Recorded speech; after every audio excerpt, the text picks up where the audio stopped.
86 kilometers of icy water. That is exactly how much separates the edge of Russia from the coast of Alaska. Geographically, these two enormous territories almost touch each other in the Bering Strait. It would seem like the perfect place for a grand structure. Build a bridge, and you could drive by car from Moscow to New York, watching the ocean through the window. Yet, throughout all of human history, no permanent crossing has ever appeared here. The continents are still physically cut off from each other by cold water and fierce winds. Why do the best engineers on the planet suffer crushing defeat here, time and again? We will descend to the dark bottom of the Bering Strait, unfold the blueprints of this enormous project, and find out what natural force is capable, in a single winter, of crumpling any steel. What hides beneath the multi-ton ice of this strait will forever change your understanding of the planet, and will prove a simple truth. Human power has its limits, and northern nature cannot simply be paved over with concrete. And the answer to the main question will definitely surprise you. In 1905, the offices of world rulers were discussing a project that seemed like science fiction. French engineer Loic de Lobel proposed connecting Eurasia and North America with an incredible railway. He personally set out on an expedition through the boundless snows of Siberia and Alaska to prove the feasibility of his plan. The engineer drew enormous steel structures that were to cross the icy wilderness and unite the world. The project looked so convincing that the Russian emperor officially approved the creation of a special syndicate to begin work. Newspapers of the time wrote that within a few years, trains would begin running between the two continents. The blueprints were ready, budgets were being calculated, and it seemed as though the first pile would be driven any day. But the project was abruptly shut down, and for many years, people searched for a secret explanation.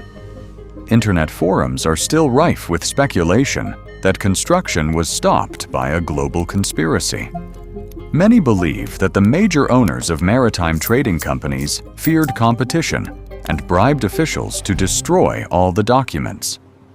Others retell legends about northern shamans who placed an ancient curse on this land, forbidding the spirits of the ocean to be disturbed by iron machines.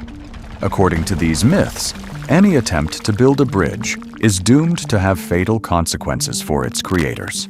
Engineers of the early 20th century encountered the phenomenon of permafrost, about which almost nothing was known at the time. This is ground that has been frozen hundreds of meters deep and has remained as hard as stone for thousands of years. But as soon as a heavy structure is placed on this ground, or drilling begins, friction generates heat. The ice inside the soil instantly melts, and the solid rock turns into thick mud. The metal supports of the early experimenters simply sank into the mire, buckling under their own weight. People of that era had no technology for cooling the ground, and the project was closed due to the complete impossibility of realizing it. But today, 100 years later, we have gigantic machines and supercomputers. So why are we not building this bridge now? Because in the winter, Bering Strait, there moves a force that turns steel to dust.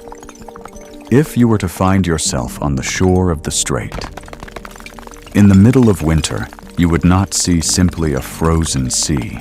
You would hear a deafening, grinding roar, resembling the sound of collapsing buildings. The water here does not become covered with a smooth, even layer of ice. The most powerful ocean currents continuously break the frozen surface, slamming fragments into one another. Enormous ice mountains arise, pressure ridges called hummocks. Researchers who worked on the Diomede Islands right in the middle of the strait witnessed a terrifying sight. These moving ice islands, weighing millions of tons, easily crawl ashore, sweeping away massive rocky boulders as though they were lightweight plastic. The ice here lives its own life, moving ceaselessly and grinding everything in its path. Watching this destructive power, sailors of past eras gave birth to frightening myths. They told of giant underwater monsters that broke the ice from below with their shells and dragged ships to the very bottom. Others believed that enormous anomalous whirlpools lurked in the strait, opening only once every few months, sucking water and ice down into deep underground caves. Even today, some believe that the strange movement of the ice is the work of hidden underwater bases, which use it to disguise their activity from satellites. There is no mysticism here whatsoever, only pure and merciless physics. The Bering Strait functions like a narrow bottleneck between two giant oceans. Enormous masses of water are forced through this space at incredible speed. When the water freezes, the currents continue to push these ice fields forward. When the water freezes, the currents continue to push these ice fields forward. The kinetic energy of such a moving field is comparable to the impact of several nuclear icebreakers simultaneously. If engineers build a concrete bridge support, even the thickest and strongest in the world, the ice will press against it day and night without pause. Eventually, any steel will fatigue and crack. The support will be sheared off like a thin blade of grass by a heavy lawnmower. To build over water means to doom the structure to destruction in advance. If the surface of the strait resembles a giant press, it makes sense to hide from the ice deep underwater and dig a tunnel. But the bottom of the Bering Strait had a trap in store for engineers, one that science turned out to be completely unprepared for. The idea of laying an underground tunnel seemed like an ideal solution. At the end of the 20th century, people had already successfully connected France and Great Britain with the famous Channel Tunnel under the English Channel. Engineers brought powerful acoustic equipment to the Bering Strait to scan the seabed. They expected to find solid rock, ideal for the work of giant drilling machines. But the sensors returned strange signals. The echo of the sound showed that the ground beneath the water was behaving in a completely unpredictable manner. It was dense, yet at the slightest mechanical impact, its structure began to change. This discovery left many research teams at a dead end. The strange instrument readings quickly gave rise to a wave of new rumors. Enthusiasts of mysteries began talking about the hollow Earth theory. They claimed that beneath the Bering Strait, there is an entrance to the inner world of our planet. And that is precisely why the sensors cannot detect a solid bottom. Others claimed that colossal cavities lay on the bottom, left over from ancient sunken cities, and that any drilling machine would simply fall into the abyss along with the workers. The mystery of the underwater bottom was growing ever more incredible details. The truth turned out to be a far more complex problem for engineers. Hidden at the bottom of the strait is what is known as subaquatic permafrost. During the last ice age, the ocean level was significantly lower, and this land was on the surface, frozen through and through. When the water rose, the cold ocean preserved this frozen ground beneath a layer of water. It is an incredibly fragile balance. The moment a giant metal drill begins to bite into this bottom, it will generate an enormous amount of heat and friction. The ice bonding the underwater soil will melt instantly, and the solid bottom will then turn into a deep, sticky bog. The enormous concrete tunnel will simply sink into its own mud before anyone has a chance to finish building it. Let us suppose we accomplish an engineering miracle. We create a supercooling system for the drills and manage to freeze the tunnel walls back. Yet even in this ideal scenario, the structure will not last long, because the planet itself in this place is literally coming apart at the seams.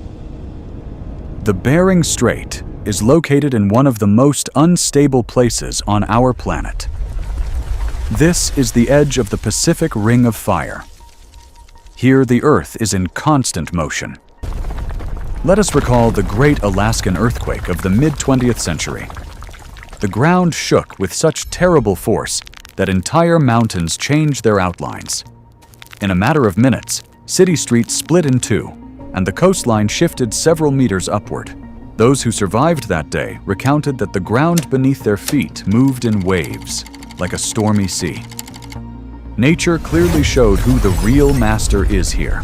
Frequent underground tremors in this region give rise to the boldest conspiracy theories. Some believe that the governments of superpowers are secretly testing seismic weapons. According to this version, powerful corporations deliberately cause artificial earthquakes in order to make the construction of any bridges or tunnels impossible. In this way, they supposedly maintain control over air transport and sea routes, preventing a cheap overland route from emerging. People seriously discuss secret antennas that heat the atmosphere and move the Earth's crust. In reality, the cause lies in the movement of tectonic plates. Deep underground, the North American and Eurasian plates continuously press against each other. A colossal tension accumulates in this region. If engineers lay a long concrete tunnel between the continents, it will end up sitting right on the line of this geological fault. During a strong tremor, the rigid concrete tunnel would simply be torn to pieces like a dry branch. And if one tries to make the tunnel flexible, using special alloys, it will not withstand the colossal pressure of the water above and will be crushed flat. This is an absolute engineering dead end. Let us imagine that we have broken the laws of physics, invented an indestructible material, and built this bridge. Would we be able to drive across it in comfort? The answer is no, because this fantastic bridge would lead absolutely nowhere. If you look at a detailed map, you will understand the main peculiarity of this project. The bridge itself, 86 kilometers long, is only a tiny part of the problem.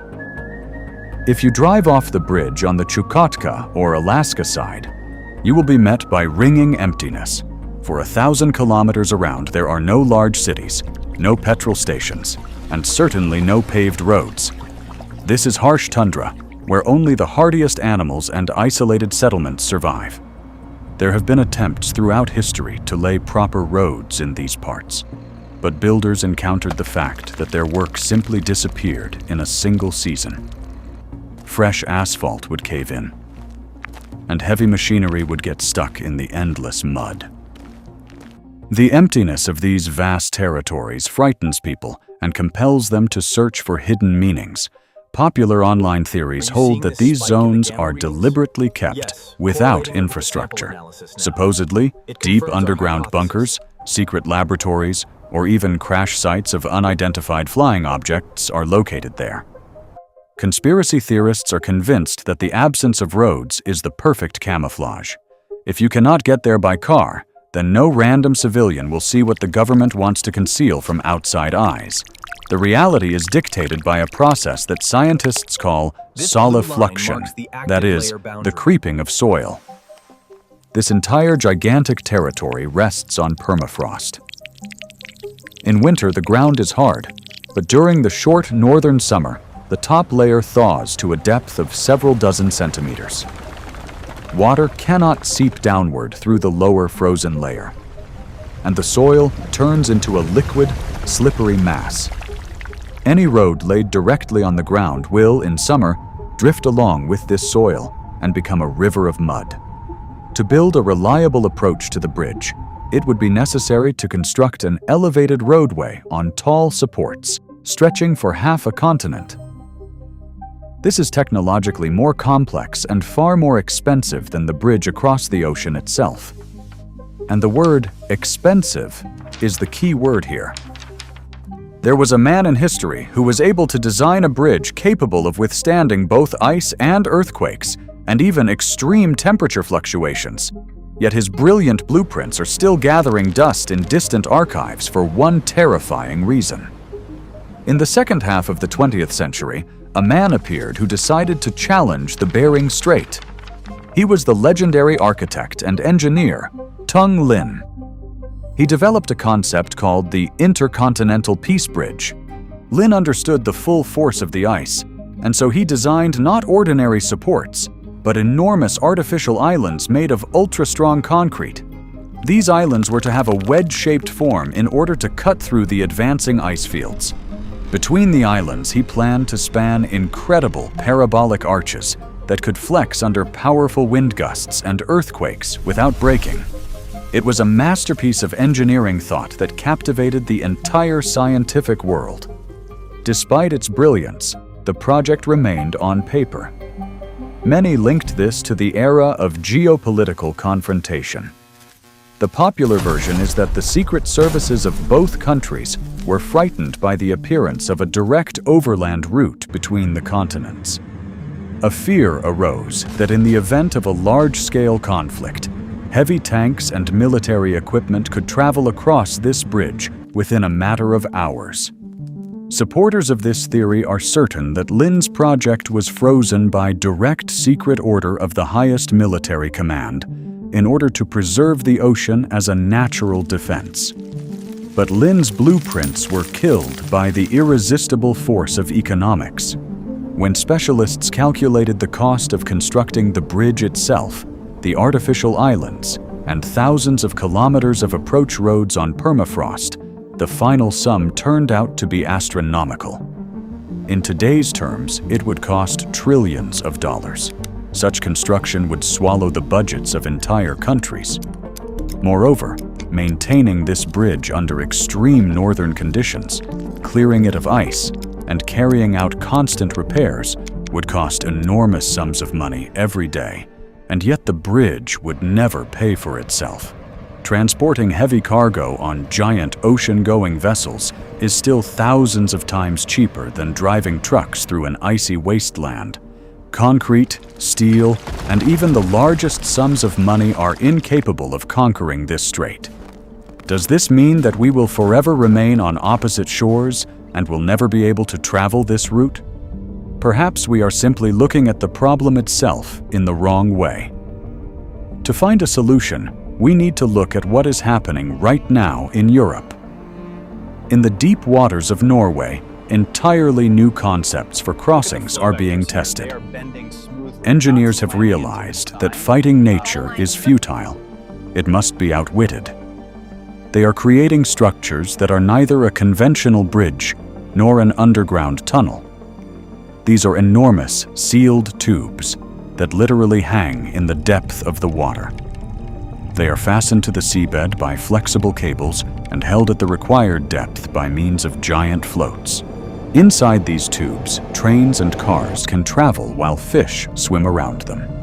When people hear about such futuristic projects, the imagination conjures up images from science fiction films. Bold speculations arise that in the future, we will not need physical roads at all.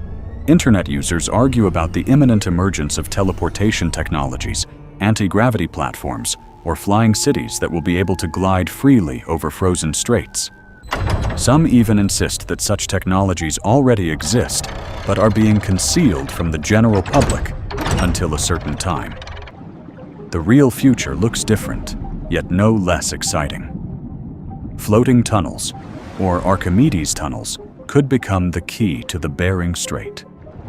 Such a tube is located at a depth of several dozen meters. It is out of reach of the ice fields that rage on the surface.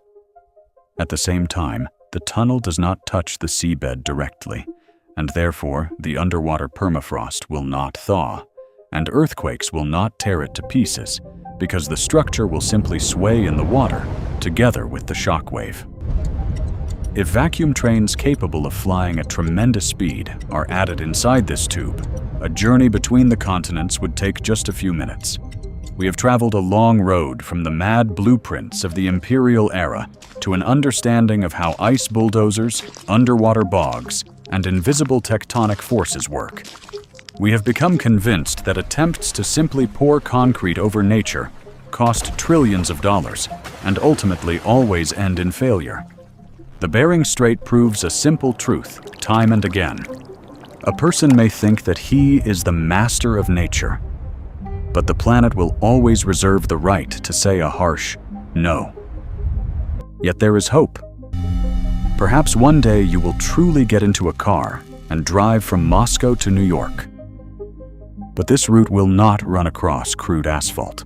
It will be a triumph of human genius that has learned not to subjugate harsh nature, but to reach a sensible agreement with it.